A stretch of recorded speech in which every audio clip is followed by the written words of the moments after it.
Hello, everybody, and welcome once again to another video on the Ugamali Football channel. So, right now, I'll just go straight into it that I want to talk about. So, what do you think about the Chelsea's board? Do you think they are to blame for everything? Because right now, it seems fans, the media are trying to make out the board to be like some sort of big bad wolf. That's the evil that's wrong with everything. And Pochettino doesn't seem to be getting any sort of stick, at least from majority of the fan base and the media out there. But what do you think? Do you think the board are to be blamed solely? Do you think Pochettino is to be blamed? But my own opinion really is this: the board are not faultless, they're not blameless. And to be honest, I didn't really want this ownership group, to take over Chelsea because I had my own misgiving, my own sort of perception as to what they are. Because I'm always skeptical about American ownership because there's a clear distinction with respect to between rather European sports and American sport. Because in American sport, the event or the league or the or the organization organizing the performance of organizing the league is more or less the brand, and they're in complete partnership with the teams within the league. And these teams are so powerful. There's no relegation. There's no promotion relegation. So you get to reset and all the things around tanking, where you have teams, not really playing that well, so that they finish as low as possible, and then that allows them to get top lottery picks, from around the country, and that then boosts their chances going into to the next season. And that is not it's not something that's prevalent, not something that exists at all in most European sports, and especially the Premier League. You don't have that in existence. So there's promotion relegation in the Premier League, and also when I listen to how Arsenal fans prior to the last 2-3 seasons, complained about the American owners in the Kroenke group and all that. I had my own sort of. I just didn't want them to be the team to take over from Roman, but for me, it's becoming too much, and I think some fans as well are beginning to sort of follow so much of what the mainstream media is saying just to maybe get clicks or get views or whatever. But I feel everyone is entitled to their opinion, and that's great. But for me, let's go back to the Manchester City game. When Chelsea drew performed well, no one said it was a bud. When Chelsea defeated Spurs 4-1 at White Hart Lane, um, at their home ground, no one called the board. No one said the board has done a good job. It was Pochettino and to some extent the players as well on the pitch. So for me, I don't want to hear any of these excuses because it's not the board that goes on to play four centre backs. It's not the board that goes. People are talking about Madueke possibly to be sold. Some other people are saying maybe the board they're just all about profit. Maybe that's true, but it's not the board that has kept Madueke on the bench. It is Pochettino by his tactics, whatever reasons he has, which would end up to be the altar or hill on which he would either be glorified or where he would sort of end his career at Chelsea. He's making those decisions. Madueke isn't playing for whatever reason. So if Madueke is to leave, because one thing that the board has as a responsibility is to ensure that the club, whichever board across, whether in sports or any other walk of life, one thing a board is meant to do, the management team is meant to do, is to ensure that the team remains profitable, the team, the organization, the company remains profitable, and don't run at a loss, and ensure that every asset is being utilized within that company, within that organization. So if you have a manager, I don't want Madueke gone. I don't want him gone. I want him in the team because I know his ability, I know his skills, I know his strength. But Pochettino isn't playing him for whatever reason. And when he does play him, you know he's setting him up to fail. He sets him up to fail. He plays him as a winger and then has the a centre back playing as a right back behind him. So if the board looks at things and say, okay, come on now, I don't think he's not playing. We keep paying him every week. I don't know, maybe £50,000. I don't know. Let's just say £30,000 for instance. We keep paying this player £30,000 every week, and he's not playing. That's just steady minus, steady subtraction from our accounts, and we're not getting any return on investment. So you can lay that on the feet of the board.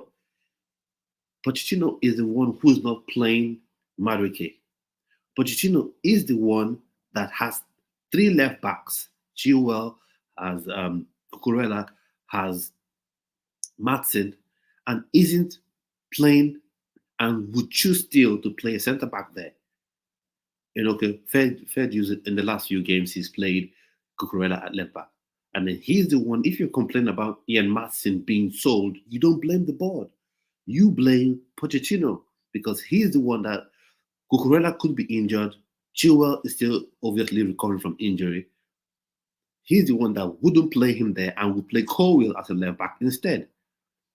So you don't expect the board to sit there and watch a player sit on the bench week in, week out, and just keep paying that player whilst he's not playing. If you want to blame anyone, you blame the board. You blame Pochettino. He is the one that's to blame. He has to bear it squarely on his shoulders. He has to bear it squarely on his shoulders. He has to bear it squarely on his shoulders. Okay, people talk about signing youngsters. Look, you have one of the two best midfielders in world football. Enzo Fernandez and Moses Caicedo. But Pochettino is playing Enzo out of position as an 8 or whatever. Everyone knows, every man and his dog knows Enzo Fernandez is a deep line playmaker. That's where he's played for Argentina. That's where he's played for Benfica and River Plate. But he's being played out of position. And who would you blame for that? Would you blame the board? That's where you have to blame Pochettino. The board are not faultless because, probably you need to sign more experienced striker. Maybe you need to sign some more experienced players. But when you see Pochettino clearly playing players out of position, and you act and you turn a blind eye and you want to blame the board for everything, then sorry, man, I can't agree with you. Not at all. I cannot agree with that. Not at all. Not at all. Not at all. Not at all. Then, okay, we have, and fans, we don't seem to learn. Because this was the same thing the same way the fans ignored what Tuchel was doing. Because everyone during the Tuchel era would said prior to the Todd Boehly team coming on, everyone was saying this team creates a lot of chances, but there's no one there to score. There's no one there to take those chances. There's no one there to score those goals. And then Marina works her magic and gets Lukaku in. And whatever you say about Romelu Lukaku, whether you say he's a big baby, whether you say he talks too much, and I was even upset with him with respect to the interview he had with the Italian media. For having the guts to have them come all the way from Italy to your own home in England just to give that sort of interview. Yes, I was upset with Romelu Lukaku. But Tuchel not playing him in the 9 position, Tuchel wanted him to be part of a build-up play when you know he's one of the best finishers in Europe, even till now. Keep all your grievances aside. Keep all whatever you think about Lukaku aside and give him his dues. He is one of the best finishers in Europe right now. Maybe you go Kane, you go Lewandowski, you go Benzema, you go Haaland, and who else do you go to after this 4? And then maybe Mbappe. And then who else? So if you say top seven finishers in the world, Romelu Lukaku will be amongst that number. And what happened? Tuchel stopped playing him, even when he was fit. And how did Lukaku get injured? It was because of Tuchel's own decision. Because his own data team, his own analyst, whatever, came up and he even said it during an interview that Lukaku had played so many games, he needed rest. But what happened? He played him in the game versus Malmo, a game that just could win um, without Romelu Lukaku. And then Lukaku got injured in that game. And that's what how we saw the end of Lukaku at Chelsea. That's where the end started at Lukaku, of Lukaku started at Chelsea. And we all ignore that now, and everyone knows, oh, Lukaku so bad. And sometimes people just, like I say, cling on to what the mainstream media say, probably just to get more clicks or to get more views or whatever the reasons are, or maybe just purely their own opinion, and that's fine. But it's still wrong. Talking about how many touches he's made, and you just want to stand there and tap in, score tap ins. Okay, we are seeing what's going on with Jackson. We're seeing that those tap ins are not as easy to score as people think. People think, oh, he scores tap ins because you don't dribble past 10 players. That means you're not a good player. You're not a good player. That's not a good goal. To score tap ins takes supreme intelligence because that space you see that striker taking up, he didn't just arrive there. It was a lot of movement to deceive the defenders on the defending team, and then he gets the opportunity to score the goals. People in Zag made that his career, made a career out of that, playing on the shoulder of the defender, attempt, feinting to make a run in, and then hold his run. The ball is caught back. He scores. Oh, he scores tap-ins. He scores tap-ins. Oh, he doesn't have 200 touches. So that is a problem. And then one final thing I want to address as well is this thing about control. You need Pochettino to have control of the signings. You need him to have supreme control.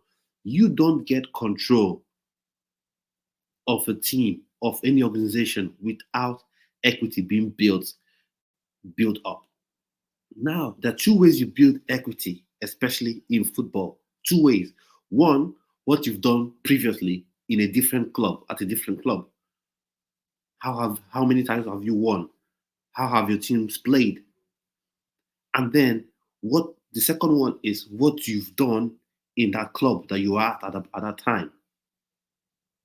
So if you've won one league title, your team has a record for goals scored, then the ownership begins to look at you and say, oh, I think this guy is actually more than just some guy we get to coach that gets to coach.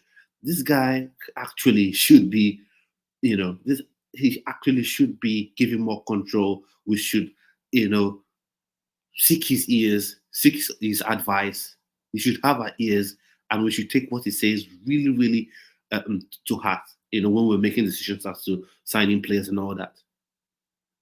You don't just waltz into a team and then you want control. No, especially when you don't have a track record to back it.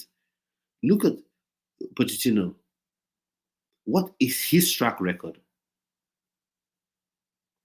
What? Okay, Southampton, yeah, he got them playing and punching above their weight. Fair dues. What did he do at Spurs? Okay, he got them to sort of compete for a title and ended up finishing third or something to a Leicester side. He went to Champions League final and lost, and that was the best he's done. He went to PSG, and of course, one year, one year he won the Ligue 1 title. Fine, anyone can do it, and this is due respect to everyone. Even if me, without any sort of coaching experience, I go to PSG, I would win the league with PSG. I go to PSG, I would win the French league. 100%. I would win the French league with PSG because they are by far that the team with the best resources, deepest pockets in PS in France by far, and they have the best players. Mbappe is the best player in France. It's not even close. But he went there, he won the league 1 year, and then lost the league again to Lille. So you can't immediately say he should be given all these powers. What if he's given all these powers, he signs everyone he wants to sign, and then still doesn't perform? Because for me, if you playing people out of position when you have young players, what do you expect when you have experienced players? And if you start playing experienced players out of position, that will be absolute chaos. Absolute chaos. So for me, I'm not having this bit of, oh, the board, blame the board for everything, or it's our fault, that's our fault. American owners, what do they know about English sport? Oh, no, no. Managers should be held accountable. People act like managers are on £10.50 a week. I mean per hour. They're paid serious money, 8 million, 10 million, 7 million a year. That's like, you see all these energy companies. That's what some of their chief executives earn, and that's what they are earning. Football managers, and then you don't want to hold them accountable, even when it's obvious, and you want to give them absolute control immediately they take over a team. No way. It doesn't work that way, and especially when they're not doing so well. Okay, let me leave you with this. Let's say you are thinking of buying a car or thinking of taking up driving classes, and you're in an Uber, and you see the driver placing his 2 feet on the steering wheel. You wonder what this guy doing, and then he bashes into the wall or crashes into another car. So what would you do? Would you then ask this guy, "Oh, what do you where do you think is the best place for me to go learn my driving?" Is that what you would do? No, I don't think so. Now, the board are not blameless, not in the slightest. They're not blameless. They're not blameless because certain signings they've had to do. I think they should have made, they have not made. And I think if they don't sign Victor Osimhen, especially with um, the buyout clause or the release clause that they put in there at 130 million euros, after what they've paid for two midfielders, then I'll hold them accountable for that aspect.